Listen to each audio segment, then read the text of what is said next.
Hello students, आज हम लोग पढ़ेंगे पंचायती राज व्यवस्था एन एरा ऑफ एम्पावरमेंट या सशक्तिकरण का एक युग। अगर सही मायनों में हम लोग पंचायती राज व्यवस्था को देखेंगे तो इसका मतलब होता है डेमोक्रेटिक डिसेंट्रलाइजेशन, यानी कि लोकतांत्रिक विकेंद्रीकरण।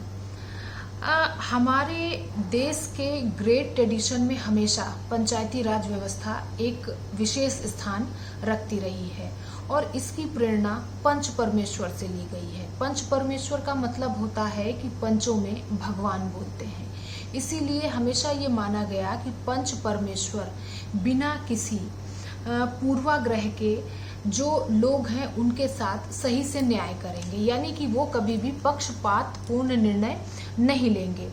ग्राम पंचायत के साथ साथ हम लोगों के गांव में जाति पंचायत का भी कॉन्सेप्ट रहा है। भारतीय समाज बेसिकली 4 जातियों में बटा हुआ है: ब्राह्मण, क्षत्रिय, वैश्य और शूद्र। इस प्रकार हर जाति की अपनी एक जाति पंचायत होती थी।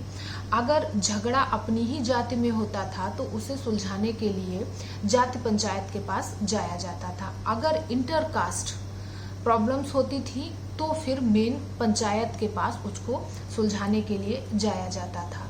अगर आज भी हम देखें तो जो जनजातीय इलाके हैं वहां पर भी कास्ट पंचायत अभी भी पाई जाती है।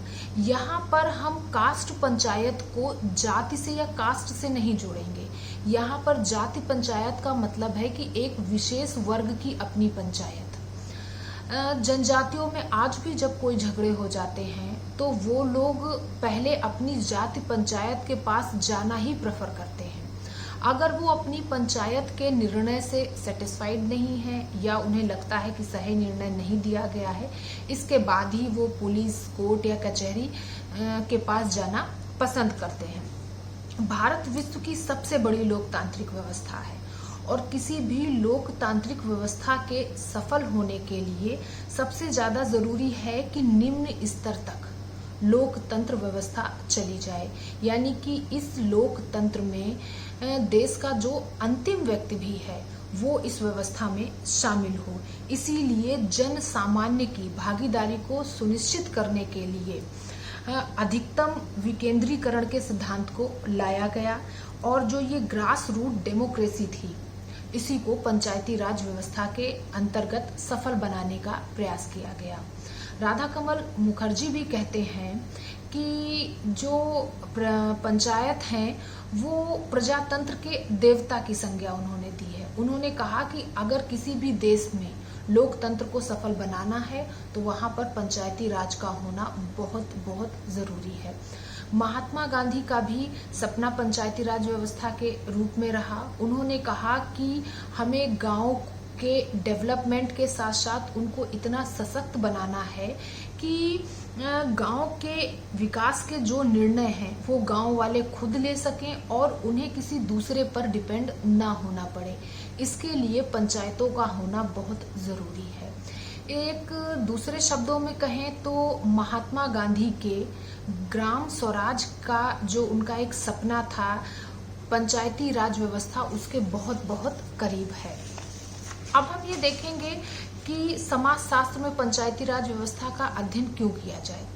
अगर बेसिकली देखा जाए तो पंचायती राज व्यवस्था पॉलिटिकल साइंस का एक टॉपिक है, क्योंकि इसमें पंच, प्रमुख, प्रधान, उनसे रिलेटेड एडमिनिस्ट्रेशन और उनका शासन प्रशासन इसका अध्ययन किया जाता है। तो ये बेसिकली प्योर पॉलिटिकल साइंस का एक टॉपिक हुआ, लेकिन फिर भी इसे रूरल सोशियोलॉजी के अंतर्गत अध्ययन किया जाता है। एक सोसाइटी कई वर्गों से, कई जाति से और कई धर्मों से मिलकर बनी होती है। ये उसका एक सामाजिक ढांचा होता है और हम समाजशास्त्र में इसी ढांचे का अध्ययन करते हैं।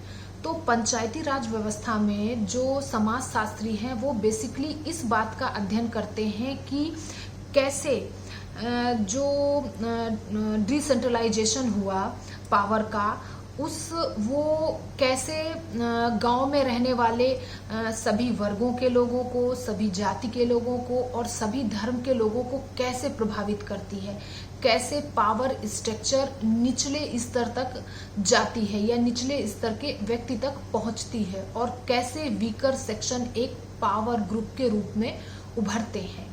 तो समाज शास्त्र में बेसिकली हम पंचायती राज व्यवस्था में अध्ययन करते हैं वीकर सेक्शंस के एम्पावरमेंट का, पंचायती राज व्यवस्था का सामाजिक संरचना पर और उसके ढांचे पर क्या प्रभाव पड़ता है। AR देसाई भी कहते हैं लैंड रिफॉर्म्स, कोऑपरेटिव्स, पंचायती राज सिस्टम, कम्युनिटी डेवलपमेंट मूवमेंट्स, ये 4 ऐसे मजबूत स्तंभ हैं जिन पर किसी भी गांव की नींव टिकी रहती है।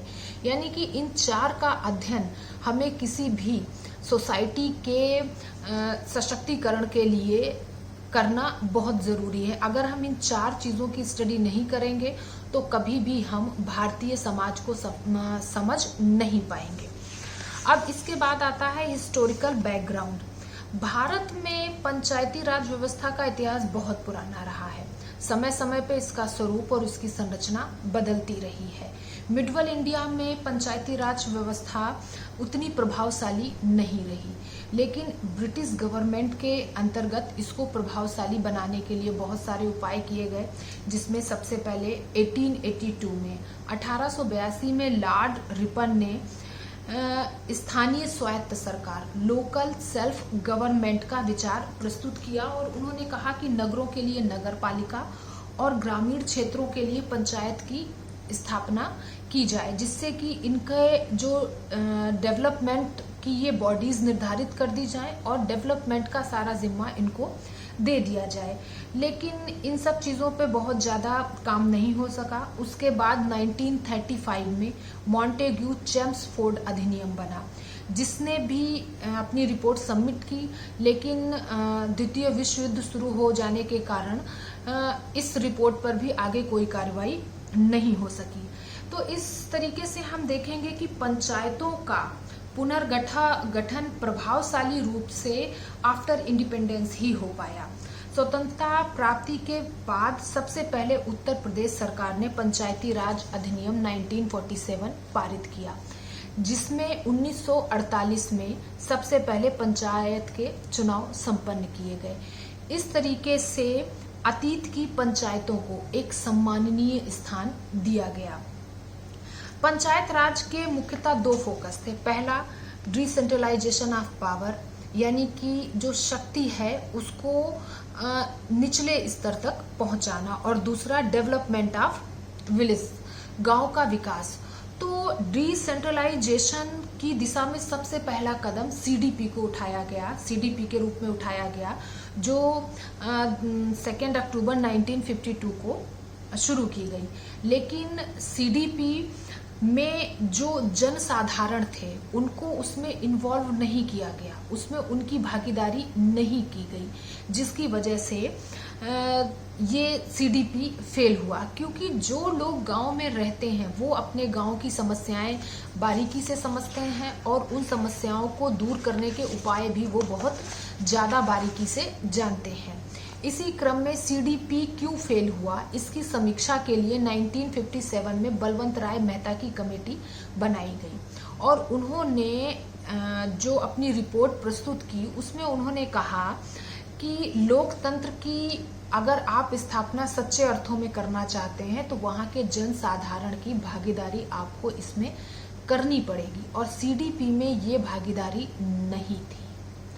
इसीलिए उन्होंने सरकार को सुझाव दिया कि क्यों ना पंचायती राज व्यवस्था को त्रिस्तरीय रूप में, 3 स्टेज के रूप में लागू किया जाए। उनकी इस बात को माना किया गया और 2 अक्टूबर 1959 में राजस्थान के नागौर जिले में तत्कालीन प्रधानमंत्री पंडित जवाहरलाल नेहरू ने पंचायती राज व्यवस्था की त्रिस्तरीय व्यवस्था शुरू की। धीरे धीरे ये व्यवस्था पूरे भारत में लागू हो गई। 5-6 साल तक ये व्यवस्था बहुत ढंग से चली, लेकिन कोई भी संवैधानिक स्वरूप ना होने के कारण ये 5 से 6 सालों में ये व्यवस्था अपने आप टूटने लगी। और जो मेहता कमेटी ने त्रिस्तरीय व्यवस्था सजेस्ट की थी उसमें उन्होंने कहा कि बॉटम टायर, जो सबसे निचला स्तर है, उसमें आप ग्राम सभा को रखिए, जो गांव की पॉपुलेशन के हिसाब से कॉन्स्टिट्यूट होगी, यानी कि ग्राम सभा का साइज गांव की जनसंख्या के आधार पर तय किया जाएगा। सेकंड टायर उन्होंने तहसील या तालुका के रूप में बताया। और जो सबसे लास्ट उन्होंने कहा कि तीसरा या अपेक्स लेवल डिस्ट्रिक्ट लेवल पर होगा। तो इस तरीके की एक त्रिय व्यवस्था शुरू कर दी गई। इसका जो ये पंचायती राज व्यवस्था शुरू की गई, इसमें पंचायतों का रोल बहुत सीमित था। पंचायतों को कोई भी फाइनेंशियल फंडिंग नहीं दी गई। उनका मेन काम गांव के विकास की योजनाओं को बनाना था और अधिकारियों के पास जाकर उस प्रपोजल को प्रस्तुत करना था कि आप मेरे गांव के विकास के लिए इतना इतना फंड दीजिए। तो एक तरीके से देखा जाए कि पंचायती राज सिस्टम पूरी तरीके से ब्यूरोक्रेट्स पर निर्भर हो गया था। ब्यूरोक्रेट्स पर निर्भरता के कारण पंचायती राज सिस्टम बहुत जल्दी फेल हुआ और उसने वो चीज अचीव नहीं की जिसकी वजह से इसको शुरू किया गया था। फिर एक 1977 में अशोक मेहता की कमेटी को बैठाया गया। इन्होंने सुझाव दिया कि बलवंत राय मेहता ने जो पंचायती राज सिस्टम इंट्रोड्यूस किया था, इसमें कुछ ना कुछ चेंज अब हमें करना पड़ेगा। इन्होंने कहा कि क्यों ना इसको कॉन्स्टिट्यूशनल अमेंडमेंट के बाद एक पॉलिटिकल इंस्टीट्यूशन बना दिया जाए, इसमें पॉलिटिकल पार्टीज का इन्वॉल्वमेंट कर दिया जाए। उस समय जनता पार्टी की सरकार थी और जनता पार्टी से समर्थन वापस ले लेने की वजह से उसकी सरकार गिर गई और बलवंत राय मेहता के बाद जो अशोक राय मेहता कमेटी थी, उस पर कोई भी निर्णय नहीं हो सका। 1986 में LL सिंघवी ने पुनः पंचायती राज व्यवस्थाओं को संवैधानिक दर्जा देने के लिए कहा, लेकिन ये बात भी आई गई हुई और इस कमेटी की रिपोर्ट पर कोई भी कार्रवाई नहीं हो पाई। इसके बाद 1989 में तत्कालीन राजीव गांधी सरकार ने 64th कॉन्स्टिट्यूशनल अमेंडमेंट के रूप में पंचायती राज व्यवस्था का बिल प्रस्तुत किया, जो लोकसभा में तो पास हो गया लेकिन राज्यसभा में पास नहीं हो पाया। इसके बाद 16 दिसंबर 1991 में इसको 72वें संवैधानिक संशोधन के रूप में संयुक्त संसदीय समिति के सामने प्रस्तुत किया गया और उन्होंने इसकी स्टडी करने के बाद इसको 73वां नंबर दिया, यानी कि इसको 73rd संवैधानिक संशोधन के रूप में प्रस्तुत किया गया। ये 22 दिसंबर 1992 को लोकसभा में, 23 दिसंबर 1992 को राज्यसभा में पास हो गया। इसके बाद 17 राज्य विधानसभाओं में अनुमोदित होने के बाद 20 अप्रैल 1993 को राष्ट्रपति ने इसको मंजूरी दे दी और फाइनली 25 अप्रैल को पंचायती राज व्यवस्था 73वें संशोधन के रूप में पास होते हुए पूरे भारत में लागू कर दिया गया। अब हम सबसे पहले ये देखेंगे कि इम्पोर्टेंट फीचर क्या है इस एक्ट के, जिसको हम अब नेक्स्ट वीडियो में डिस्कस करेंगे या शेयर करेंगे कि इसमें चेंज क्या आया 73rd अमेंडमेंट के बाद। इसने गांव के जो सोशल स्ट्रक्चर को है उसको कैसे चेंज किया, इसको क्रिटिसाइज कहाँ पर किया जा सकता है, ये अब हम लोग नेक्स्ट वीडियो में पढ़ेंगे। Thank you.